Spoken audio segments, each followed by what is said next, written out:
Alors, bonjour chers abonnés, j'espère que vous allez bien. Un bon début du mois de décembre, le mois des bilans. Et je vous invite à faire votre bilan, à regarder votre bilan concernant votre projet d'immigration au Canada. Est-ce que c'est un bon bilan ou un mauvais bilan? Je ne peux pas définir un bon bilan, mais un mauvais bilan, je peux essayer d'apporter une définition. Un mauvais bilan, c'est quand vous êtes malade. Et un mauvais bilan, c'est quand vous apprenez que vous n'avez plus la possibilité, vous n'avez plus la santé de rien faire.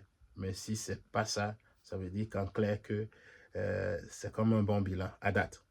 Donc c'est ça. Je fais cette vidéo pour répondre à une question. Et la question c'est quoi? On dit pourquoi on parle de pénurie de main-d'œuvre, mais nous envoyons tout le temps notre candidature, il n'y a personne qui nous appelle pour une entrevue. Je vais vous donner des exemples, vous allez voir. On va essayer de regarder pourquoi ça arrive comme ça. C'est comme dans une ville où il y a des célibataires, femmes, hommes, mais qui désirent se mettre en couple, mais ça n'arrive pas. Soit ils n'ont pas l'occasion de se rencontrer, soit ils se sont rencontrés, mais ça n'a pas cliqué. C'est un peu comme ça. Aussi sur le marché de l'emploi. Si on doit faire un autre parallèle sur un marché où on va chercher des articles, où on va chercher ce que nous avons besoin tous les jours. Vous allez au marché, mais vous avez le goût d'acheter quelque chose. Il y en a, mais vous retournez sans acheter. Pourquoi? Parce que les articles que vous retrouvez, même si vous avez besoin de ça, ne correspondent pas à vos critères de sélection. Donc, c'est exactement comme ça. Sachez ceci. Une entreprise a une vocation lucrative. Ça, c'est clair. Donc, tout geste qu'une entreprise va poser, c'est dans le sens d'accroître le rendement économique. Et c'est exactement la logique du recrutement. On s'en va recruter seulement quand nous avons besoin, quand nous pensons que ce recrutement sera comme un investissement pour nous. Ça, si on investit dans un employé de plus, ça va accroître notre rendement et ça va accroître aussi les recettes de l'entreprise. Donc, c'est un peu comme ça. Ce n'est pas parce qu'il y a la pénurie de main-d'œuvre qu'il faut aller sélectionner, choisir dans n'importe quel domaine, surtout dans le cas actuel où le recrutement est très coûteux et très cher pour l'employeur parce que vous vous retrouvez à l'extérieur du Canada. L'employeur met beaucoup d'efforts pour aller vous chercher à l'international. Peut-être que c'est lui qui doit payer le billet d'avion, c'est lui qui doit vous aider à faire toute la procédure d'immigration et tout. Donc là, ça complexifie encore les choses. Donc, il faut regarder d'abord quels sont les domaines dans lesquels la pénurie de main-d'œuvre est présente au Canada. Actuellement, on peut dire dans le domaine de la santé, dans le domaine de l'éducation, dans le domaine des services, dans le domaine de l'hôtellerie et de la restauration. Si vous voulez savoir précisément les emplois, je vais mettre les liens sous la vidéo. Donc, vous pouvez voir les types d'emplois qui sont les plus touchés. Cependant, il y a des emplois qui n'apparaîtront pas dans cette liste et pourtant, on peut réussir à se placer dans ce domaine. Et vous pouvez avoir aussi de l'expérience, des compétences dans ces domaines qui sont précédemment cités et pourtant vous ne recevez pas une invitation pour une entrevue de sélection. Donc, ça revient toujours au même problème. C'est quoi? L'employeur a peut-être regardé votre CV, mais ça ne correspond pas aux critères selon lesquels il veut embaucher. Donc, il est important de savoir que pour que vous ayez plus de chances pour être appelé par un employeur en entrevue, il faut absolument que vous ayez de l'expérience dans le domaine dans lequel l'employeur veut embaucher. Il faudrait que vous ayez une formation. Si une formation est demandée dans le domaine, il faudrait que vous ayez une formation dans ce domaine. Et à la lecture aussi de votre CV, il faut que l'employeur soit convaincu que vous êtes une personne qui a déjà travaillé, qui a de l'expérience probablement par le passé, ou qui a la motivation vraiment de venir travailler et qu'en arrière, ce n'est pas juste un prétexte pour immigrer au Canada pour d'autres raisons. Donc, c'est ça. Un employeur qui décide d'embaucher de l'international, il prend beaucoup de risques. Nous savons la quantité de candidatures qu'un employeur peut recevoir. Donc, il y a d'abord le temps qu'on met, les ressources humaines mettront pour étudier, pour présélectionner les candidatures. C'est énorme. Ça consomme énormément de temps. Et on peut passer au travers de toutes les candidatures sans nécessairement aller chercher, trouver un seul, le moindre candidat qui correspond à nos besoins. Donc, il faut recommencer.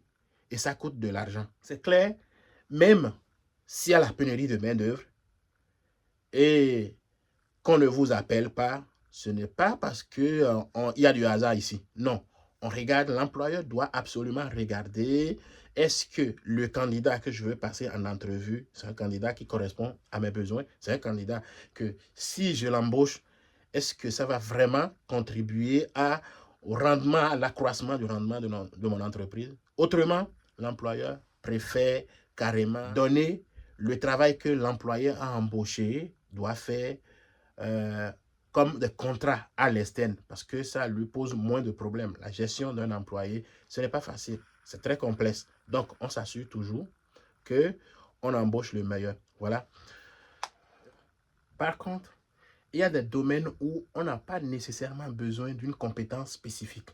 On n'a pas besoin d'une formation spécifique. Mais l'employeur, sur la base quand même de votre CV, va voir, est-ce que c'est un travail physique que je demande? Est-ce que c'est un travail d'expérience que je demande? Sur ces bases, c'est le travail d'expérience. Est-ce que vous avez un peu d'expérience dans un domaine connexe?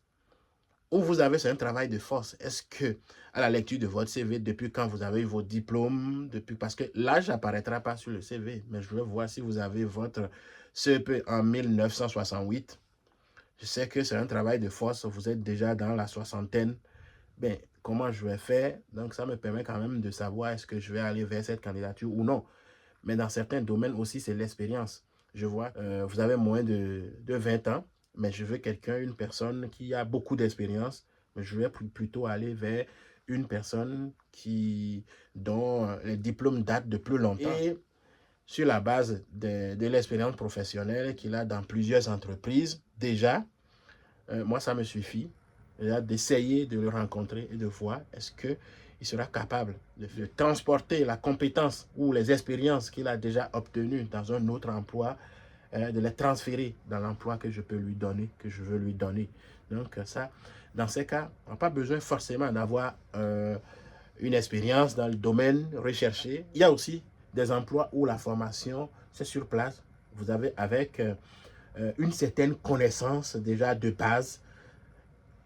Pour une formation de 2 semaines, 3 semaines, vous êtes opérationnel déjà, donc vous pouvez travailler. Dans ce type d'emploi, on n'a pas besoin nécessairement d'une formation, on n'a pas besoin de l'expérience spécifique. Donc, si on ne vous appelle pas, sachez ceci, c'est parce que l'employeur n'a pas trouvé dans votre CV ce qu'il cherche. Donc, qu'est-ce qu'il y a lieu de faire? Il faut continuer à faire la recherche. Donc, c'est un peu comme ça. Essayez de parcourir tout ou la majorité de ces employeurs qui peuvent offrir le type d'emploi qui correspond à votre profil. Donc, c'est comme ça. On ne peut pas se lasser après avoir envoyé 5 CV de continuer la recherche d'emploi. Si vous voulez vraiment vous donner plus de chance, vous devez continuer à chercher. Aujourd'hui, il y a très peu de candidats à l'international qui vont orienter leurs études ou qui vont orienter leur formation en fonction des besoins de main-d'œuvre ici. Non.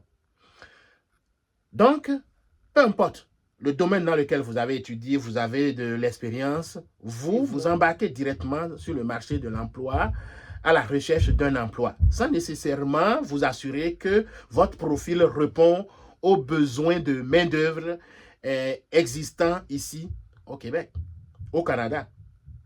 Et quand je dis au Québec, ce n'est pas seulement au Québec qu'il y a la pénurie de main-d'œuvre, la pénurie de main-d'œuvre est la grandeur du Canada. Donc, en passant, il y a une limite, il peut y avoir déjà une limite pour certaines personnes. Quand vous ne parlez pas français, vous ne pouvez pas vraiment travailler dans certains domaines ici au Québec. Et de la même façon, si vous n'êtes pas bon en anglais, vous ne pouvez quasiment pas travailler dans les autres provinces du Canada. Mais à partir du moment où vous n'êtes pas capable de parler l'anglais, ça veut dire systématiquement que vous êtes éliminé.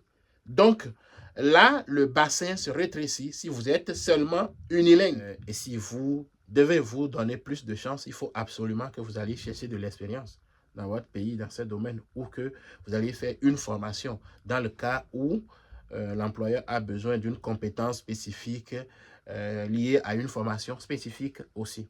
Donc, c'est ça.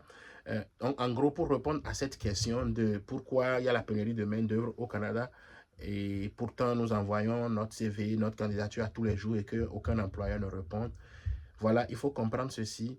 Une entreprise est un organisme à but lucratif. Et tous les gestes qu'une entreprise va poser, voilà, dans le sens de la croissance économique, de la croissance de son rendement. Donc, on ne va pas embaucher simplement pour faire plaisir aux candidats. Non. Donc, c'est ça, vous devez comprendre. Ce sera tout pour ma présentation. Si elle vous a fait du bien, je vous invite à l'aimer, à la partager. Abonnez-vous à ma chaîne YouTube si ce n'est pas encore fait. Et n'oubliez pas d'activer la cloche de notification pour ne pas manquer mes prochaines publications. Merci et à bientôt, Mathieu.